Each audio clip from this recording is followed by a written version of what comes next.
Oh, I had to record first. Wonderful. Now I'm going to share screen.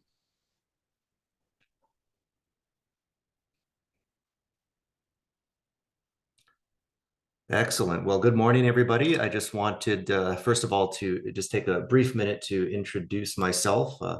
Louis Lujan, the Government Affairs Director with the Greater Downey Association of Realtors. And what I'm going to do this morning is take some time to go through a preview of our upcoming election, which is the primary on March 5th. And the way we're going to do this is basically I'm just going to walk you through a few slides, let you know what type of elections to expect across the county and the state. And of course, if there are any questions from the group that appear in the chat or afterward, we can go ahead and answer them. So with that said, we can go ahead and move on to slide number 2. Just to give you a general idea, again, of the table of contents and what to expect here.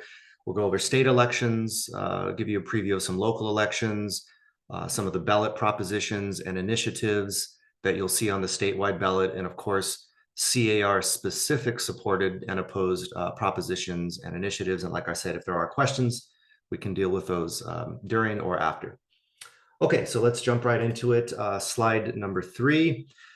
We'll start with just the overall information on the primary itself and what to expect, because it is confusing. There's a general election, there's a primary election, and then the fact that we have an open and a closed. So let me just kind of give you a general overview here.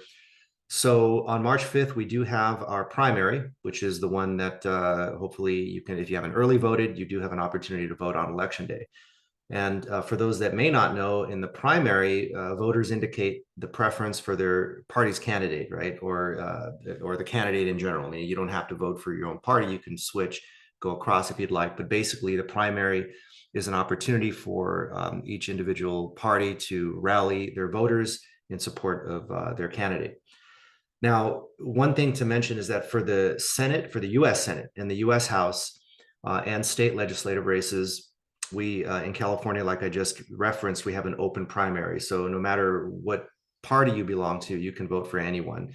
And again, for those that may not know, it's specific to different states. Each state has their own system. Now, there is one interesting thing about California, though. The Republican Party has chosen this election to do what's called a closed presidential primary, or they're staging one, essentially, meaning that only voters who are registered as Republicans in this case can vote for their candidate. So it's a little unusual, if in a sense, but they are choosing to do it for this particular election. Okay, slide 4. I want to give you an idea of how large in scope this election is, and this is the state election, right? So these are statewide numbers that we could talk about, but what I wanted to give you an idea is specific to LA County as well. So there's many elections occurring throughout the state.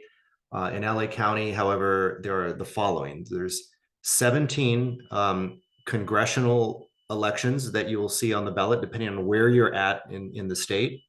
5 state Senate races, 24 state assembly races, and 1 ballot measure. Now, again, this is specific to LA County, which is, the 88 cities that are within LA County, and of course, just different areas, unincorporated as well. So these numbers are important because these are specific to the county. Now, Jeanette, if you can click really quickly on that elections in LA County, I do want to just quickly show you something. I'm not going to go through the entire document. I don't know if you have to change a screen share on that or not.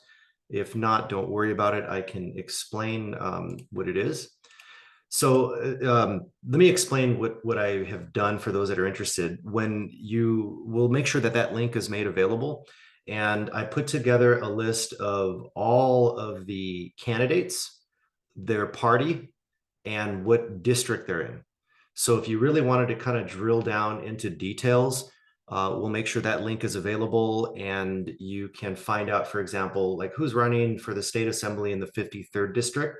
We have that information. Or, who's running in the congressional district 34th. We have that information. We also have their party. And it's a published document that I've made, so it gets updated live, is my point.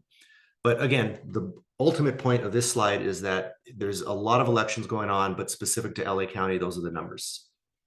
Okay, we can go on to the next slide.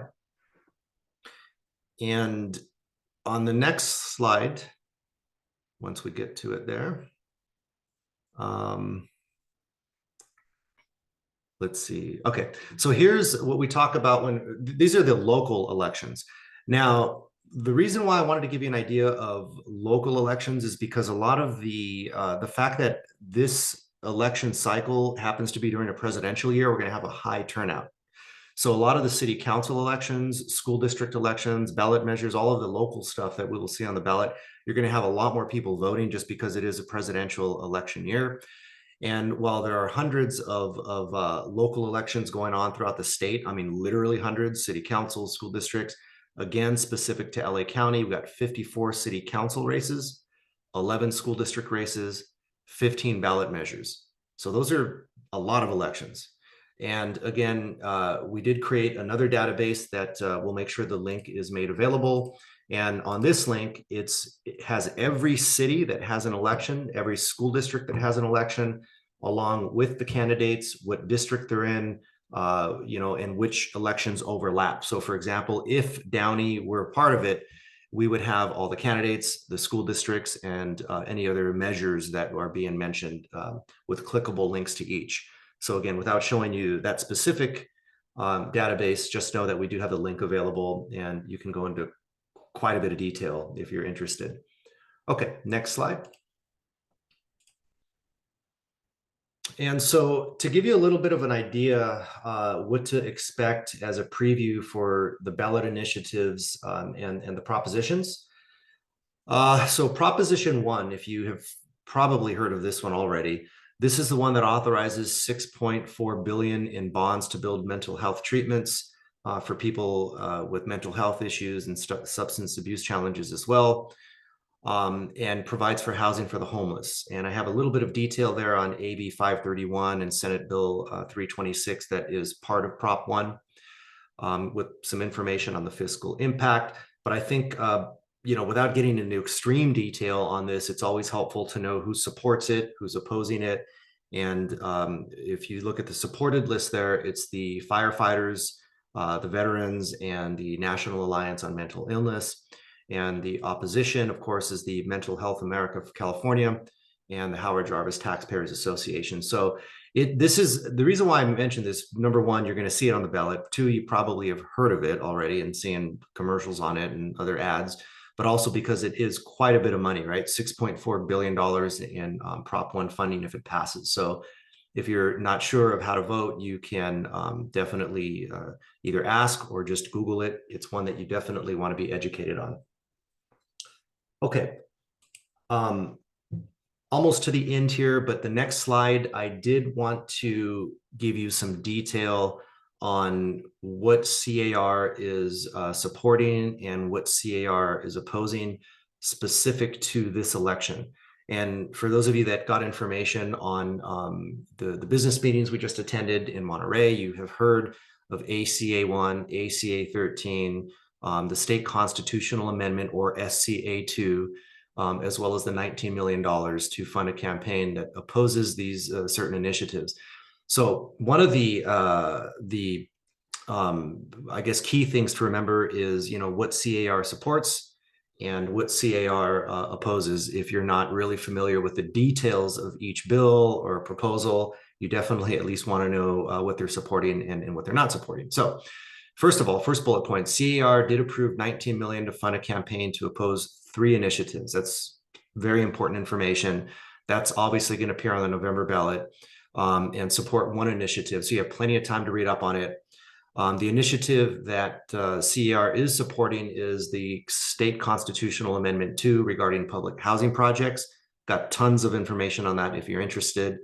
And then, of course, the 3 initiatives that they're opposing, ACA 1, that's the local government financing issue.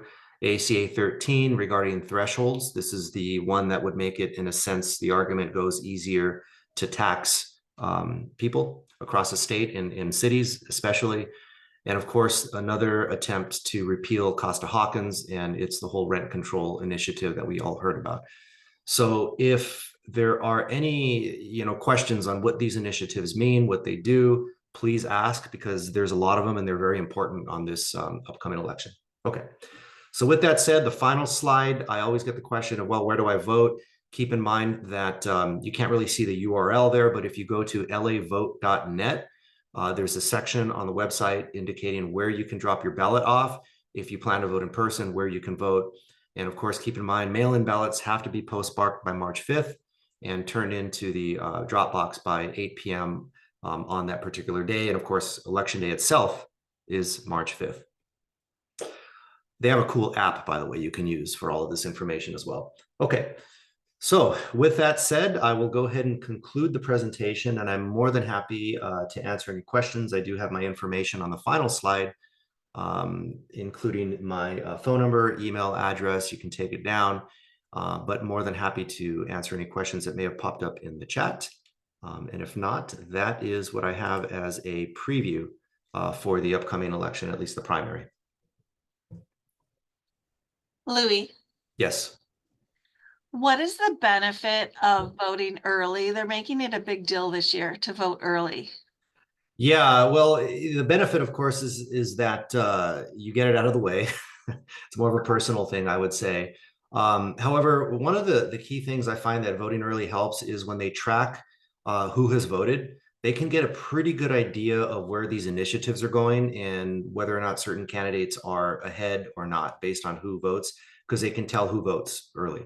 I will say that as of this morning, I saw the latest in ballot drops, and they're at 5% of ballots counted for early voting, which is pretty good, actually.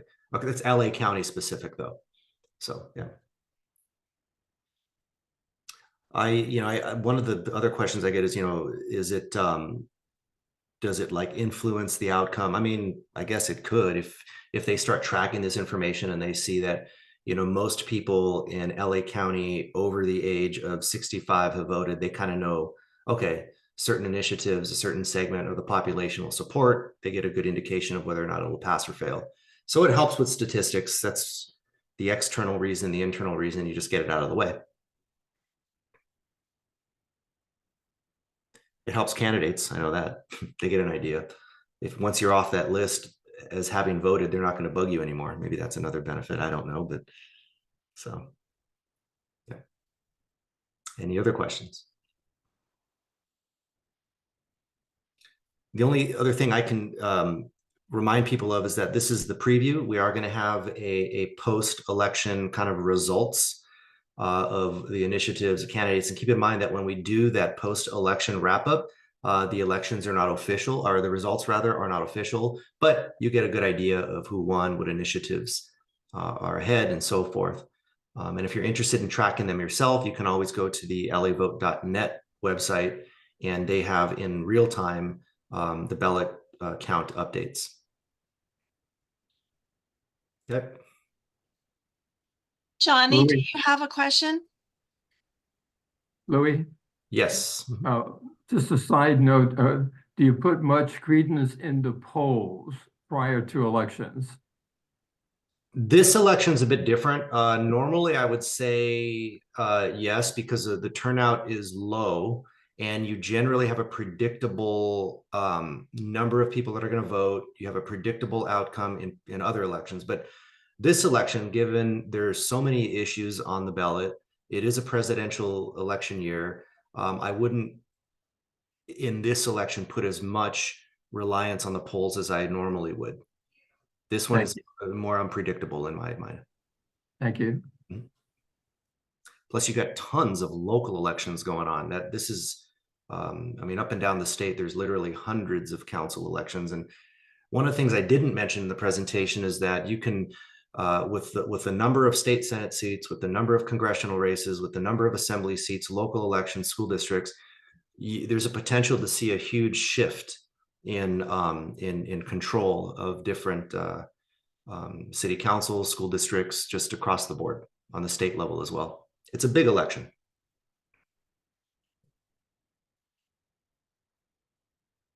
Any other questions? I do, from time to time, get emails, text messages. I'm more than happy to answer them. We'll be updating the presentation for results, like I said. But if there are no other questions or comments, again, I'm more than happy to stick around a little bit, but if not, I appreciate everybody's time.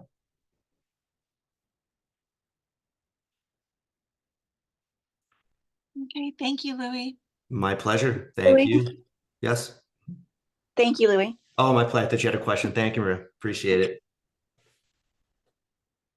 All right. Thank you, everybody, for your Okay. time. I appreciate it. Jeanette, I'll make sure you have all of the links that we spoke about, all the information, if anyone's interested. And of course, like I said, I am available to answer anything afterward.